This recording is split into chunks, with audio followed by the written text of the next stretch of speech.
I'd like to thank Dr. David for inviting me here. ఇక్కడికి నన్ను ఆహ్వానించినటువంటి doctor David గారికి వందనాలు. I'd like to thank Pastor Joshua for that introduction. అలాగే నన్ను పరిచయం చేసినటువంటి జాషువా గారికి కూడా వందనాలు. Anyhow,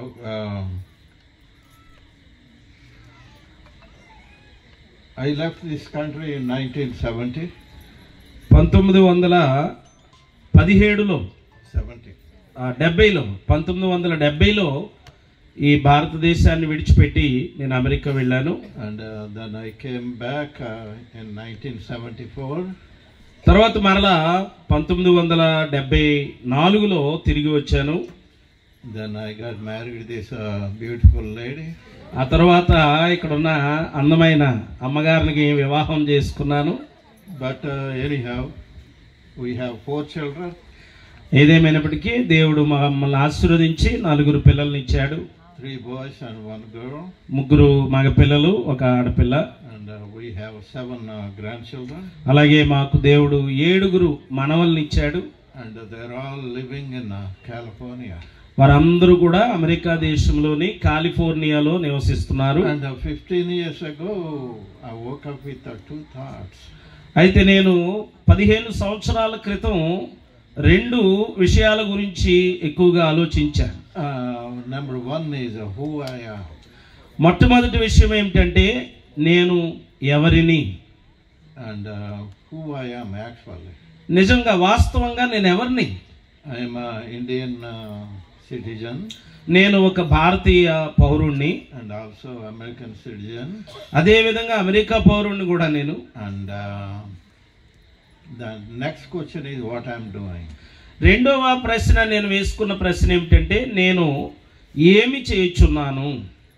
At that time we are doing a lot of work here, even though I am in California. నేను కాలిఫోర్నియాలో ఉన్నప్పటికీ, అమెరికా దేశంలోని కాలిఫోర్నియాలో ఉన్నప్పటికీ ఇక్కడ కూడా నేను చాలా పనిని చేస్తూ ఉండేవాడిని. And then the second question, what I'm doing is that really stuck with me. రెండవ ప్రశ్న నేను ఏమి చేయుచున్నాను అనే ప్రశ్న నేను వేసుకున్నప్పుడు ఆ ప్రశ్న నన్ను కొంత కదిలించింది. Then all our children are get married, whoever they want to marry. నా యొక్క పిల్లలందరూ కూడా వారికి వివాహాలైనవి, వారికి ఇష్టమైన వారిని వారు వివాహాలు చేసుకున్నారు. But only one boy, he didn't get married, he stays with us. అయితే ఒక మగ పిల్లవాడికి ఇంకా వివాహం కాలేదు, ఆయన మాతో పాటే ఉంటారు. And so there is no reason for us to stay there. అయితే మేము అక్కడ ఉండడానికి సరైనటువంటి కారణం ఏమీ కూడా లేదు. So we decided to resign our jobs. అప్పుడు ఆలోచన చేసి మేము అక్కడ చేస్తున్నటువంటి మా ఉద్యోగాలకి మేము రిటైర్మెంట్ ఇచ్చేసాం, రిజైన్ చేసేసాం. I'm working with the company about 28 years. నేను పనిచేసినటువంటి ఆ కంపెనీలో దాదాపుగా 28 సంవత్సరాలు పనిచేశాను. And Bulamma is a registered nurse and she works in a hospital. అమ్మగారు బుల్లమ్మాయి గారు హాస్పిటల్లో రిజిస్టర్ నర్సుగా వారు పనిచేశారు. And she used to make more money than me. నాకంటే కూడా అమ్మగారు ఎక్కువ సంపాదించేవారు అమెరికాలో. $40 an hour. ఒక గంటకి $40 సంపాదించేది అమ్మగారు. But anyhow, we resigned everything. ఏదైనప్పటికీ అవన్నిటిని కూడా మేము మా జాబులకి అక్కడ విడిచిపెట్టేసి వచ్చాం. And to stay the whole year, 12 months in India, it's going to be very hard for us. మొత్తం భారతదేశంలో 12 నెలలు కూడా ఇక్కడే ఉండడం అనేటువంటిది మాకు కొంచెం కష్టతరమైనటువంటి విషయం. Number 1 is health reasons. మొట్టమొదటిది ఏంటంటే ఆరోగ్యపరమైనటువంటి కారణాలు. And the other one is the weather. రెండవ కారణం ఏమిటంటే ఇక్కడ ఉన్నటువంటి వాతావరణం.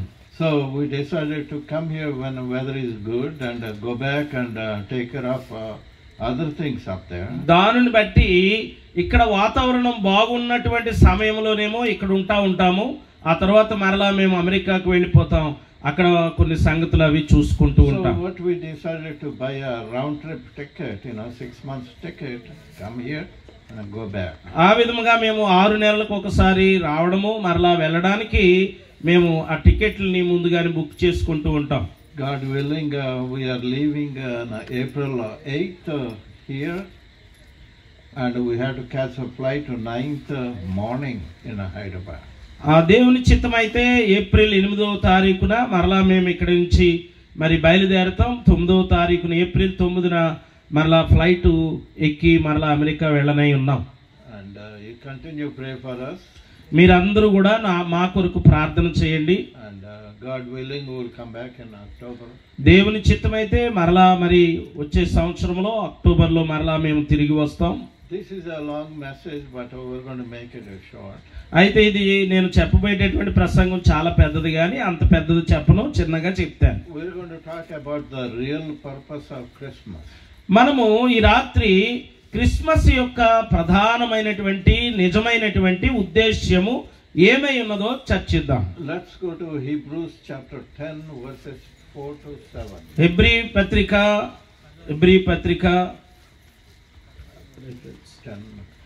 10వ అధ్యాయము 4 to 7. 4 నుండి 7 వచనాలు చదువుకుందాం. ఏలయనగా ఎడ్ల యొక్కయు మేకల యొక్కయు రక్తము పాపములను తీసివేయుట అసాధ్యము.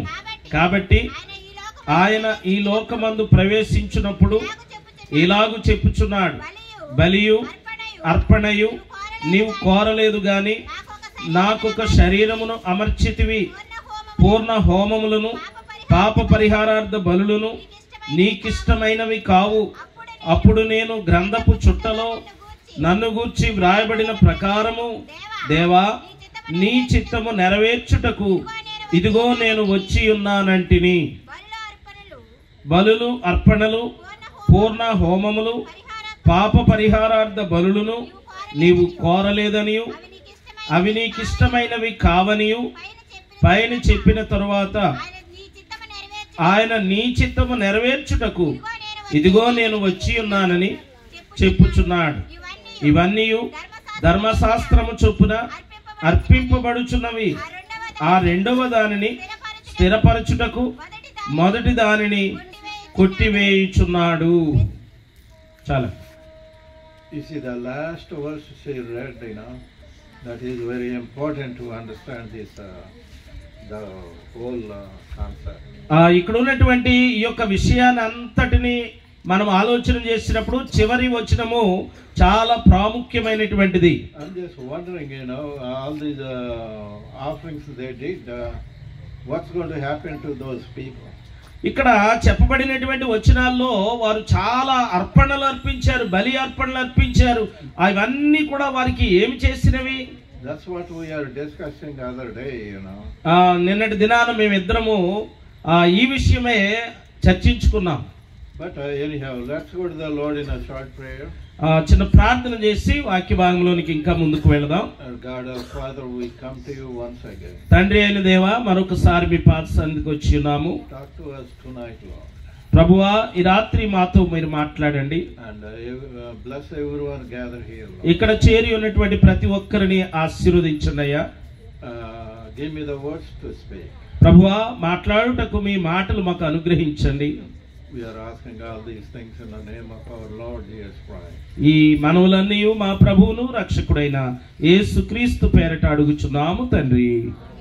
ఆమేన్. I'd like to thank all the pastors gathered here. ఇక్కడ చేరి ఉన్నటువంటి దైవజనులందరికీ కూడా వందనాలు. And here and all the audience, and thank you for coming tonight. మీరందరూ కూడా ఈ రాత్రి క్రిస్మస్ కు వచ్చినటువంటి ఇక్కడ కూర్చున్న వారు మీరందరికీ కూడా చాలా వందనాలు. It's 11 o'clock. You're probably wondering, when this guy is going to finish. మరి 11 అయిపోతుందని అసలు ఈయన ఎప్పుడు ముగిస్తాడో అని అనుకుంటున్నారా మీరు? But I don't know, when I start, it goes 30 minutes to 40. But we're going to make it short. There are only 2 points up here. We're going to make it. మిమ్మల్ని ఏమి కూడా విసిగించను కానీ ఎక్కువసేపు చెప్పను కానీ 2 విషయాలు ప్రాముఖ్యమైన క్రిస్మస్ యొక్క ఉద్దేశానికి సంబంధించి 2 విషయాలు చెప్పి నేను క్లుప్తంగా ముగిస్తాను. As a human beings, we go through a lot of problems in our daily. మన యొక్క అనుదిన జీవితంలో మానవులుగా ఉన్నటువంటి మనము చాలా సమస్యలను ఎదుర్కొంటూ ఉంటాం. You probably wonder why. అప్పుడు ఆ సమస్యలను ఎదుర్కొంటున్నప్పుడు మనం అనుకోవచ్చు ఎందుకు ఇలా జరగాలి అని అనుకోవచ్చు. You know, my son, just before we left, our eldest son fell down and hurt his knee. మేము భారతదేశం రావడానికి బయలుదేరడానికి ముందుగా మరి మా యొక్క పెద్ద కుమారుడు పడిపోవడం, మోకాలు దగ్గర చాలా పెద్ద గాయం అవడం, విరిగిపోవడం జరిగింది. And we can question why God allowed this happen. అప్పుడు మేము ప్రశ్న వేయవచ్చు, ఏమని దేవుడు ఎందుకు ఇలా చేశాడు, ఎందుకు దీన్ని అనుమతించాడు అని మేము ప్రశ్నించుకోవచ్చు. And if you read the Bible, John the Baptist in the Bible, Bible గ్రంథములో బాప్తిస్మం ఇచ్చే యోహానును గూర్చి మనం చదివినప్పుడు, and he was in a prison many times, ఆయన చాలా సార్లు చెరసాల్లో ఉండబడ్డాడు. and for no reason they put him in a prison because of preaching the word of God. ఆ యోహాను చెరసాలలో వేయబడడానికి వేరే కారణం ఏమీ లేదండి, ఏ నేరము చేయలేదు, దేవుని వాక్యాన్ని ప్రకటించడాన్ని బట్టే అతడు చెరసాలలో వేయబడ్డాడు. We don't know what he is thinking while he is in a prison. అసలు ఆయన చెరసాలలో ఉన్నప్పుడు ఆయన ఏమి ఆలోచించి ఉంటాడో మనకు తెలియదు గాని, He probably thinking if Jesus indeed the Christ. అయితే ఆ యోహాను బహుశా ఇలా ఆలోచించి ఉంటాడేమో మనం ఊహించవచ్చు. నిజముగా యేసయ్య అభిషిక్తుడైన దేవుడై ఉంటే why did he allow me rot in a prison? ఎందుకు ఆయన గూర్చి ప్రకటించిన నన్ను ఈ చెరసాల్లో ఉండడానికి ఆయన అనుమతించాడు అని అనుకునవచ్చు. Yet it was not long Jesus was arrested later on. ఆ తరువాత దినాల్లో మనం గమనించినప్పుడు యేసయ్యను ఆ యొక్క సైనికులు బంధించినప్పుడు, On the way to the cross, ఆ సిలువ మార్గములో సిలువ వేయడానికి ఆయనను బంధించినప్పుడు, and Peter denied that he never knew him. ఆ పేతురు గారు మనందరికీ తెలుసు, ఆ యేసయ్యను యేసయ్య బంధించబడినప్పుడు ఆయన ఎవరో నేను ఎరుగనని పేతురు గారు ఆయనను తిరస్కరించారు. And when Christ about to go to heaven from the mountain, ఆ యొక్క పర్వతముపై క్రీస్తు వారు ఆరోహణమై పరలోకమునకు వెళ్ళుచున్నప్పుడు, and Peter was there witnessing, అక్కడ పేతురు గారు ఒక గొప్ప సాక్ష్యాన్ని ఇస్తా ఉన్నారు. and he was excited, ఆయన చాలా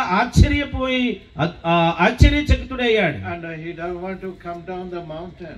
అక్కడ ఆ పర్వతం నుండి కిందకి రావడానికి కూడా అతడు ఇష్టపడలేదు. But yet certain times we always wonder why. చాలా సందర్భాల్లో మనము కూడా అలాగే ఆశ్చర్యపోతూ ఉంటాం, ఎందుకని. And once in a while when you look at the rose plant, ఒకసారి మనం గనక యొక్క గులాబీ మొక్కను మనం చూసినట్లయితే, and we miss the roses.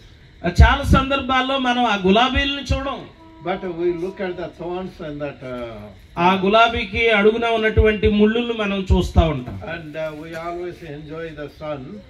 చాలా సందర్భాల్లో మనం సూర్యుడిని చూసి చాలా సంతోషిస్తూ ఉంటాం. And if you get a little rain, you get upset.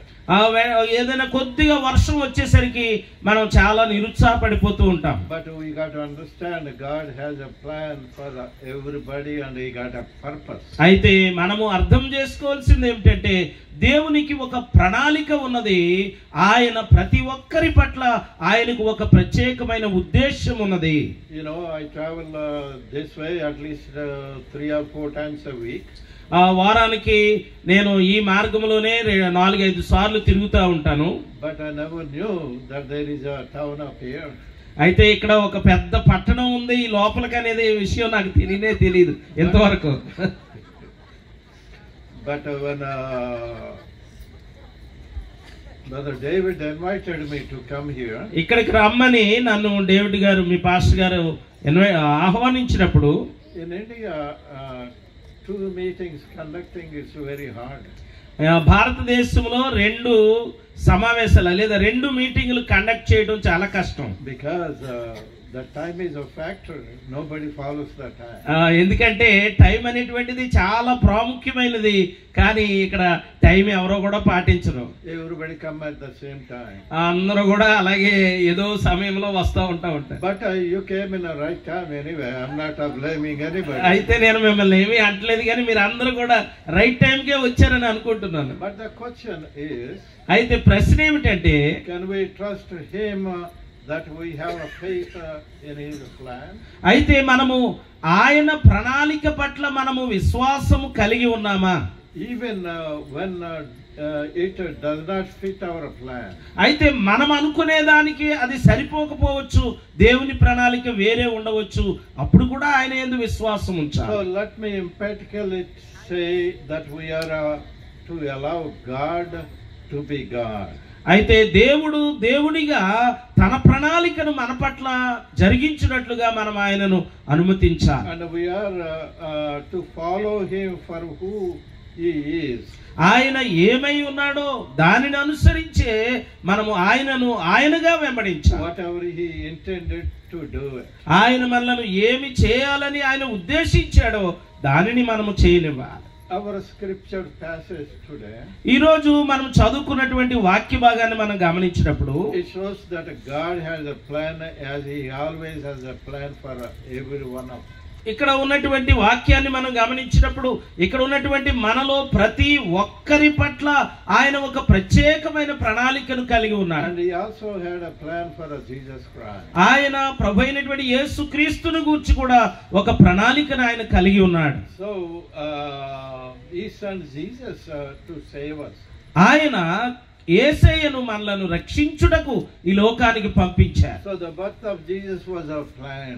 ఆ యేసయ్య యొక్క జననం అనేటువంటిది ఒక ప్రణాళిక ప్రకారమే జరిగింది. And the Old Testament is many prophecies of coming Messiah. Messiah రాబోతున్నాడు అనేటువంటి విషయాన్ని గూర్చి పాత నిబంధనలో అనేకమైనటువంటి ప్రవచనాలు ఉన్నాయి. About his birth, about his life and about his death. ఆ పాత నిబంధన ప్రవచనాలు ఆయన జననమును గూర్చి, ఆయన జీవితమును గూర్చి, ఆయన యొక్క మరణ పునరుత్థానములను గూర్చి అనేకమైన ప్రవచనాలు ఉన్నాయి. But his plan narrows down to that 2 points. అయితే ఆయన యొక్క ప్రణాళికలో ప్రాముఖ్యమైనటువంటివి 2 విషయాలు ఉన్నాయి. Number 1, Jesus came to do Father's work. మొట్టమొదటి విషయం ఏమిటంటే యేసయ్య దేవుని యొక్క పనిని చేయడానికి, తండ్రి పనిని చేయడానికి ఆయన ఈ లోకానికి వచ్చాడు. And the Bible reveals us that a divine agreement among the Father, Son and the Holy Spirit. Bible మనకు చెప్పుచున్నది ఏమిటంటే దేవుని పని జరిగించడంలో దేవునికి, కుమారునికి, పరిశుద్ధాత్మునికి మధ్యన ఒక ఒప్పందం జరిగిందని మనం చూస్తున్నాం. So the Son would enter the human race and offer himself as a sacrifice to be our Savior.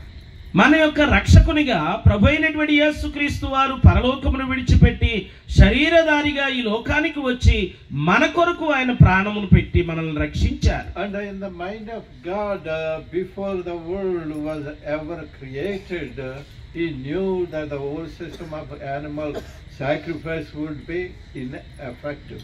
అయితే ఈ యొక్క సృష్టి సృజింపబడక మునుపే బలులను అర్పించుట, ఈ బలుల వల్ల ప్రయోజనం ఏమి కూడా లేదనేటువంటి సంగతిని తండ్రి ఎరిగి ఉన్నాడు. And during the 1500 years from Moses to Jesus Christ, మోషే కాలము నుండి యేసయ్య కాలము వరకు ఉన్నటువంటి 1500 సంవత్సరాల కాలములో there are thousands of animals have been sacrificed. ఈ మధ్య కాలములో ఏం జరిగిందంటే వేలాదిగా జంతువులు బలి అర్పించబడ్డాయి. Day after day, morning, evening and night.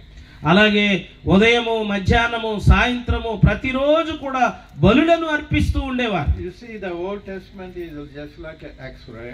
ఆ పాత నిబంధన కాలమును మనం గమనించినప్పుడు అది ఒక ప్రయోగం లాగా మనకు కనబడుతుంది. And it shows us how spiritually broken our heart is.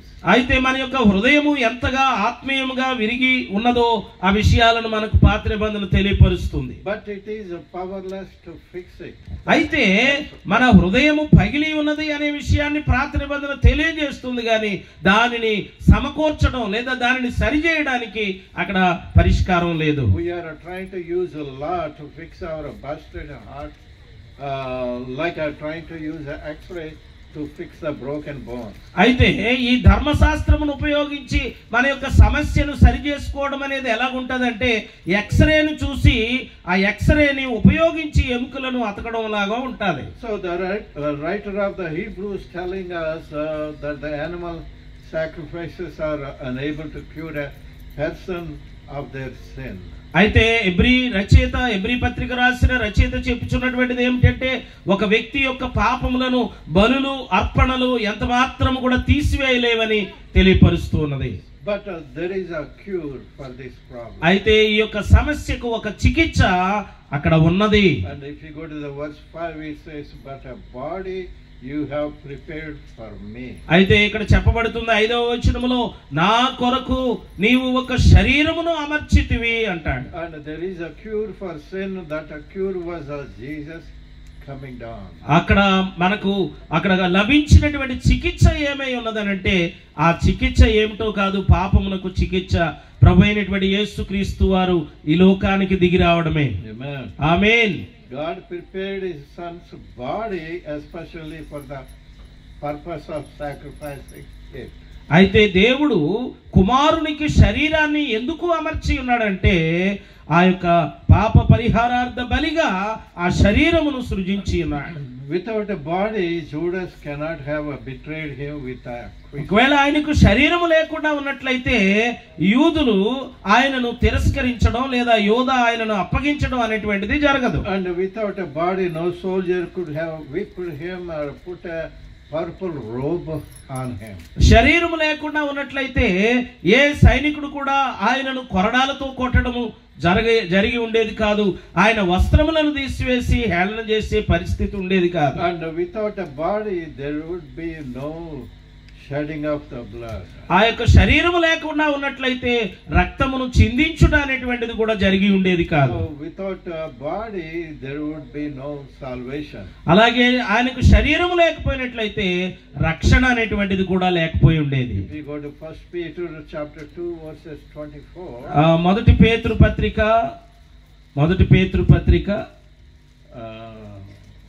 chapter 2 24. 2వ అధ్యాయము 24వ వచనం. మనము పాపముల విషయమై చనిపోయి నీతి విషయమై జీవించినట్లు ఆయన తానే తన శరీరమందు మన పాపములను మ్రాను మీద మోసుకునెను. ఆయన పొందిన గాయముల చేత మనము స్వస్థత నొందితిమి. Thank you.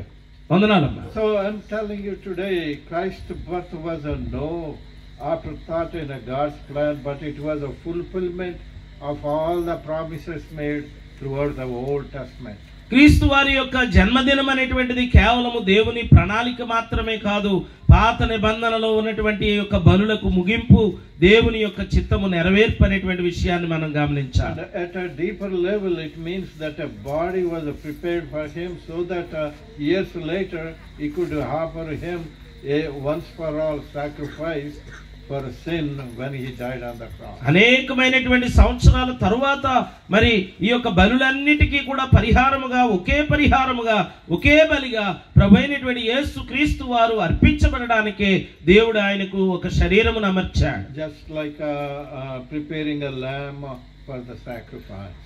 అర్పణకు వదకు సిద్ధమైనటువంటి ఒక గొర్రె పిల్ల వలె ఆయన సిద్ధపాటు అయ్యాడు. Jesus comes as the Lamb of God and take away our sins. యేసయ్య దేవుని గొర్రె పిల్లగా ఆయన మన మధ్యకు వచ్చి మన పాపములను పరిహరించాడు. In 1709 1709లో Isaac Watts wrote this song. Isaac Watts అనేటువంటి ఆయన ఒక పాటను రచించారు. That the title is Not All the Blood of the Beast. ఆ యొక్క దానికి ఉన్నటువంటి ఆ యొక్క హెడ్డింగ్ ఏంటంటే జంతువుల యొక్క రక్తము కాదు. Not all the blood of the beast. జంతువుల యొక్క లేదా పశువుల యొక్క రక్తము కాదు. And the Jewish altar slain. ఆ యొక్క యూదుల యొక్క బలిపీఠము మీద ప్రోక్షించబడడం. Then he gives the gospel answer in the next verse. ఆ తరువాత వచనాల్లో సువార్త సంబంధమైనటువంటి జవాబును వాటికి ఇస్తున్నాడు. But Christ, the heavenly lamb, ఈ యొక్క క్రీస్తు అనేటువంటి పరలోకపు దేవుని గొర్రెపిల్ల takes all our sins away. మన యొక్క పాపములన్నిటినీ పరిహరిస్తుంది. A sacrifice of nobler name. మన యొక్క ఉన్నతమైనటువంటి ఆ యొక్క ప్రతి విషయమును బట్టి ఆయన బలులు అర్పించాడు. That is entirely right. అది మొత్తము అంతటికి కూడా సరి అయినటువంటిది. So the birth of Jesus was a prophecy fulfilled. క్రీస్తు వారి యొక్క జన్మదినం అనేటువంటిది ప్రవచనముల నెరవేర్పై ఉన్నది. Jesus came to do what the animal sacrifice could never do. జంతువుల యొక్క బలులు, జంతువుల యొక్క అర్పణలు చేయలేనిది చేయడానికే యేసయ్య ఈ లోకంలో జన్మించారు. And he came to deal with our sin once for all. ఆయన మనందరి పాపముల కొరకు ఒకే పరిహారముగా ఆయన చెల్లించడానికి ఆయన ఈ లోకానికి వచ్చారు. And the second point we're going to touch is Jesus came to do Father's will. రెండవ విషయం ఏమిటంటే యేసయ్య తండ్రి చిత్తమును నెరవేర్చుటకు ఈ లోకానికి వచ్చారు. That is in verse 7. అది 7వ వచనంలో మనం చూస్తూ ఉన్నాం. And Jesus came to carry out Father's will. యేసయ్య ఈ లోకానికి రావడం తండ్రి చిత్తమును నెరవేర్చడానికి వచ్చారు. Over and over in the Gospels, Jesus speak of his having to come to do Father's will. సువార్తలలో మనం గమనించినప్పుడు అనేక మారులు యేసయ్య ఈ మాటలు చెబుతారు, నా చిత్తము కాదు తండ్రి చిత్తము నెరవేర్చుటకు నేను వచ్చానని. That was his supreme mission. అది ఆయనకు ఉన్నటువంటి ప్రధానమైనటువంటి ఆ యొక్క పని. So Jesus from his divine mission to turn him from his Father's will. ఆయన తనను తాను తండ్రి చిత్తమునకు నెరవేర్చుకున్నట్లుగా మలుచుకోవడం మాత్రమే కాదు. And Satan tried to persuade him to not to do it. చాలా సందర్భాల్లో సాతానుడు తండ్రి చిత్తము నెరవేర్చకుండా చేయడానికి యేసయ్యను శోధించింది. And when Peter was thinking he was showing loyalty to his master. అయితే పేతురు గారు తన బోధకుడైనటువంటి యేసయ్యకు విధేయత చూపించే విధానములో భాగంగా Jesus rebuked for suggesting that he had to die and resurrected. అయితే యేసయ్య చనిపోవడము తిరిగి లేవడం అనేటువంటిది జరగకూడదని పేతురు యేసయ్యను గద్దించినప్పుడు యేసయ్య పేతురును గద్దించడం మనం చూస్తూ ఉన్నాం. Let's go to Mark chapter 8. Mark సువార్త 8వ అధ్యాయము 33వ వచనములో ఆ మాటలు మనకు కనబడుతూ ఉన్నాయి. 8:33 మార్కు సువార్త. అందుకు ఆయన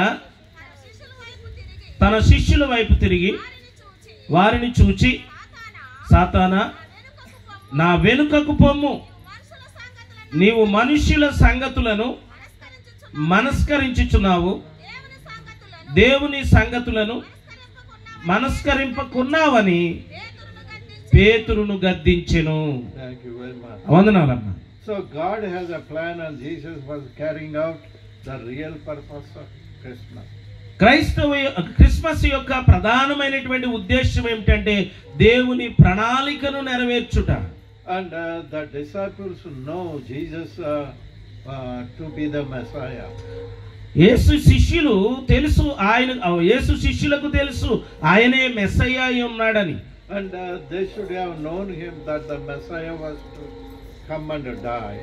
వారికి తెలుసు మెస్సయ్య మన కొరకు రావాలి, ఆయన చనిపోవాలనేటువంటి విషయం. They knew the scripture and the prophet Isaiah said like this in Isaiah 53 verses 4 to 5. యెషయా గ్రంథము 53వ అధ్యాయము 5వ వచనాలను మనం గమనించినప్పుడు ఆయన ఏ రీతిగా ఈ లోకానికి రావాలి, ఏ విధముగా ఆయన శ్రమపడాలో గాయపడాలో అక్కడ వ్రాయబడుతూ ఉన్నది. And Jesus went through a lot of tests during this time. ఈ సమయంలో యేసయ్య అనేకమైనటువంటి శోధనలకు గురయ్యాడు. But he carried out what he is supposed to do. అయితే ఆయన ఏమి చేయాలనుకున్నాడో దానిని ఆయన నెరవేరుస్తూ వచ్చాడు. Let's go to Mark 14:36. Mark సువార్త 14వ అధ్యాయం 36వ వచనాన్ని చదువుకుందాం.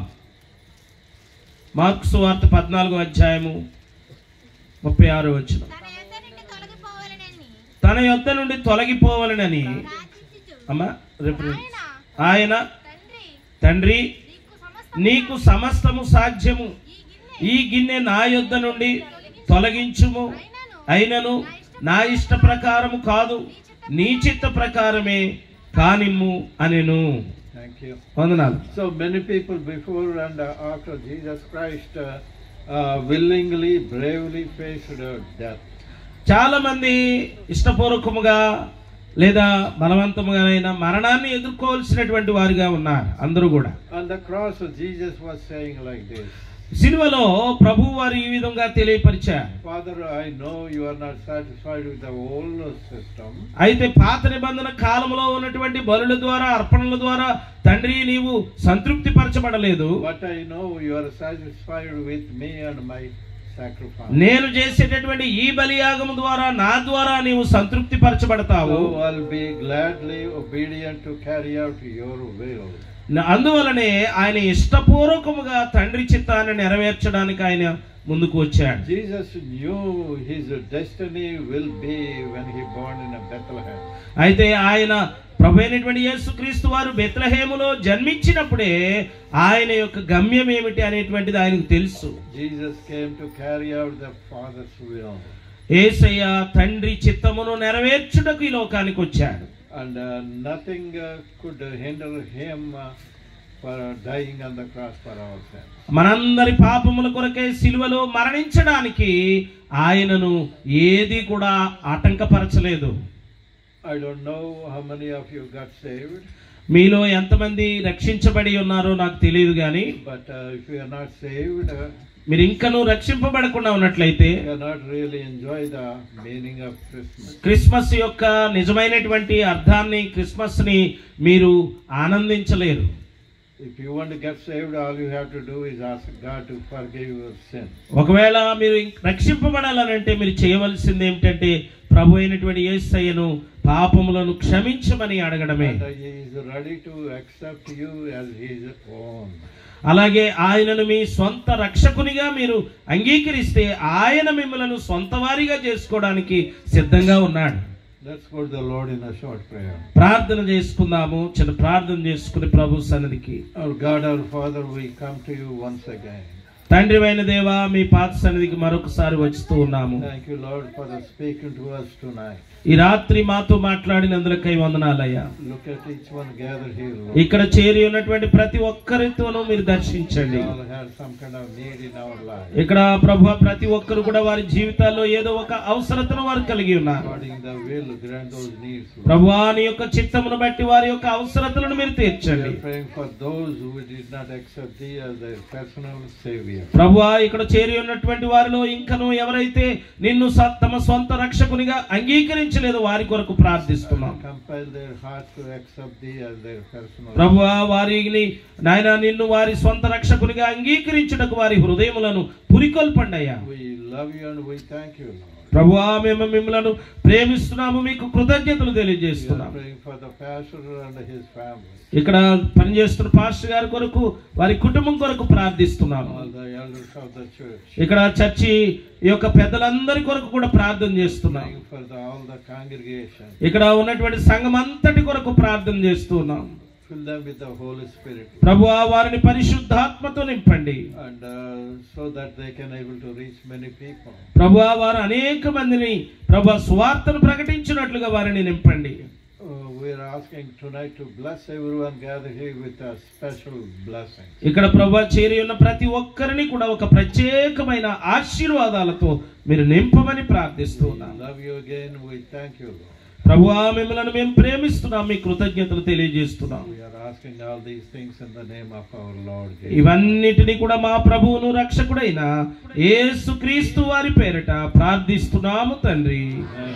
ఆమేన్. I'd like to wish you all a Merry Christmas and a Happy New Year. అలాగే మీ అందరికీ కూడా సంతోషకరమైన క్రిస్మస్ ను రాబోయేటటువంటి నూతన సంవత్సర శుభాకాంక్షలను తెలియపరుస్తూ ఉన్నారు అయ్యగారు. అందరికీ వందనాలు. అందరికీ వందనాలు.